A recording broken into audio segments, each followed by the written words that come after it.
शैवपीठ भली बालेश्वर ओपदा ब्लॉक चंपेश्वर महादेव पीठ में श्रद्धा भिड़ होता बड़ी भोरू काउड़िया भिड़ देखा मिली। श्रावण मासरे महादेव को जल लगी कले मानसिक पूरण हुए बोली विश्वास रही। धाड़ी बांधी लाइन में जाई देवदेव महादेव को जलाभिषेक कर आशीष भिक्षा करुछंती भक्त।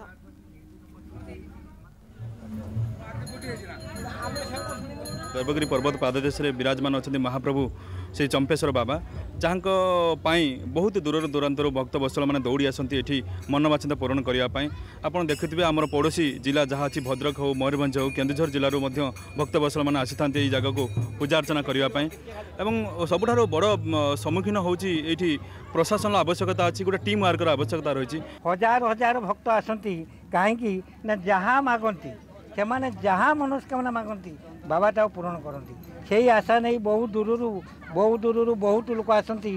तेणु सरकार टिके आम मानू ये रास्ता पानी आउ मंदिर हबार व्यवस्था कले आमे चिर उपकृत हबू एवं सबु भक्तमंडल खुशी हेबे बोली मोर दृढ़ विश्वास।